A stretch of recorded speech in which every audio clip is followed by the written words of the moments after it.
আসসালামু আলাইকুম বন্ধুরা, কেমন আছো? আলহামদুলিল্লাহ আমি ভালো আছি। তোমরাও হয়তো আল্লাহ পাকের অশেষ রহমতে ভালো আছো। আমি আজকে তৈরি করেছি ভাপা পুলি পিঠা। আমার এই ভাপা পুলি পিঠা রেসিপিটা তোমাদের কাছে কেমন লাগলো অবশ্যই কমেন্টের মাধ্যমে জানাবে। আর আমি এই ভাপা পুলি পিঠা রেসিপিটা কিভাবে তৈরি করলাম দেখতে থাকো। এই পিঠাটা আমাদের গ্রামে কুলসি পিঠা নামে পরিচিত। এই পিঠাটা অনেকে ভাপা পুলি বলে থাকে।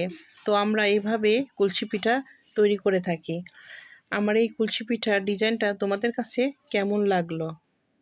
আমি যেভাবে এই পিঠাটা তৈরি করলাম, আমার রেসিপিটা যদি তোমরা ফলো করে থাকো তাহলে অবশ্যই এই পিঠাটা তৈরি করে নিতে পারবে। কোথাও স্কিপ করলে এই পিঠাটা তৈরি করতে পারবে না। বন্ধুরা, আজকে আমি তৈরি করব ভাপা কুলি পিঠা রেসিপি। আমি ভাপা কুলি পিঠা রেসিপির জন্য এখানে নিয়েছি বাদাম, আমি গুঁড়া করে নিয়েছি। এখানে নিয়েছি কালো তিল, এখানে নিয়েছি আমি সাদা তিল, এখানে নিয়েছি দারচিনি, এলাচ, তেজপাতা, এখানে আমি নারিকেল ছোট ছোট করে টুকরো করে কেটে নিয়েছি। এরপরে আমি এখানে নিয়ে নিয়েছি খেজুরের গুড়। যে যতটুকু হালুয়া তৈরি করবে ততটুকু গুড় দিতে হবে। এখানে নিয়েছি আমি চাউলের আটা, এটা আমি সিদ্ধ করে নিব। ভাপা পুলির জন্য পুরটা তৈরি করে নিব। আমি যে নারকেল তিল রেখেছিলাম সেটা আটার সঙ্গে মিক্সড করে নিব। এরপরে আমি এখানে গুড় ব্যবহার করব।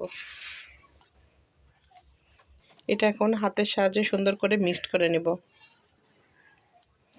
এরপরে আমি এখানে দুধ ব্যবহার করে দেব। এখানে আমি এখন পরিমাণ মতো লবণ ব্যবহার করব। এখানে এখন আমি খিসাটা তৈরি করে নেব।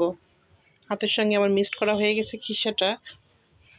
এটা এখন অনবরত নাড়তে হবে, না হলে কড়াইয়ের সঙ্গে লেগে যাবে। এখানে আমার পিঠার খিসাটা তৈরি হয়ে গেছে। এটা আমি এখন পরিবেশন পাত্রে তুলে ঠান্ডা করে নেব। ভাপা পুলির জন্য আটাটা সিদ্ধ করে নেব। এখানে আমি পানিটা ফুটিয়ে নিয়েছি। এখানে 1 চামচ লবণ। এরপরে আমি অল্প অল্প করে আটাটা দিয়ে সিদ্ধ করে নিব ভাপা পুলির পিঠার জন্য। এখন আটাটা সিদ্ধ করে নিচ্ছি, হাতের সাহায্যে সুন্দর করে মথে নিব। এখানে আমার খিসাটা তৈরি হয়ে গেছে। এখন আমি আটাটা ডো তৈরি করে নিয়েছি, পিঠাটা এখন বানিয়ে নেব। আমি আরও একটি পিঠা এখানে ডিজাইন করে নিচ্ছি। আমার ভাপা পুলিগুলো কমপ্লিট। এগুলো এখন আমি ভাপিয়ে নিব। তো আমার এই ভাপা পুলিগুলো কিভাবে ভাপাবো দেখতে থাকো।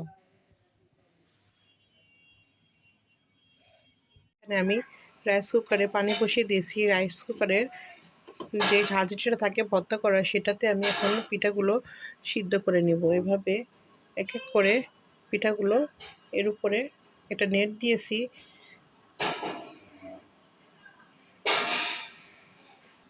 এখানে আমি কাঁচের ঢাকনা দিয়ে এখন ঢেকে দেব। এখানে আমার পিঠাগুলো সিদ্ধ হয়ে গেছে। এগুলো আমি পরিবেশন পাত্রে তুলে নিব। এভাবে আমি সবগুলো পিঠা ভাপিয়ে নিব। এখানে আমার পিঠাগুলো কমপ্লিট, আমি পরিবেশন পাত্রে তুলে নিচ্ছি। তো আমার এই ভাপা পুলি পিঠা রেসিপিটা তোমাদের কাছে কেমন লাগলো অবশ্যই কমেন্টের মাধ্যমে জানাবে। আমার এই কুলসি পিঠা রেসিপিতে কোনো ভুল ত্রুটি থাকলে অবশ্যই ক্ষমাশূন্য দৃষ্টিতে দেখবে। এই পিঠা রেসিপিটা কমপ্লিট। আমার এই পিঠা রেসিপিটা তোমাদের কাছে কেমন লাগলো অবশ্যই কমেন্টের মাধ্যমে জানাবে। আমার পিঠা রেসিপিটা তোমাদের কাছে যদি ভালো লেগে থাকে তাহলে অবশ্যই একটি লাইক, একটি কমেন্ট, একটি শেয়ার করবে। আর যদি খুব বেশি ভালো লেগে যায় আমার চ্যানেলটা সাবস্ক্রাইব করে আমার পাশে থাকতে পারো। আর আমি নিত্য নতুন রেসিপি ছাড়ার সঙ্গে সঙ্গে তোমাদের কাছে নোটিফিকেশন চলে যাবে। নোটিফিকেশন চলে যাওয়ার জন্য পাশে থাকা বেল অপশনটি অন করে রাখতে হবে।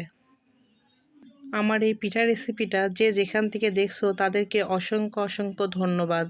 অনেক ভালোবাসা রইল তোমাদের জন্য। আল্লাহ হাফেজ। আসসালামু আলাইকুম।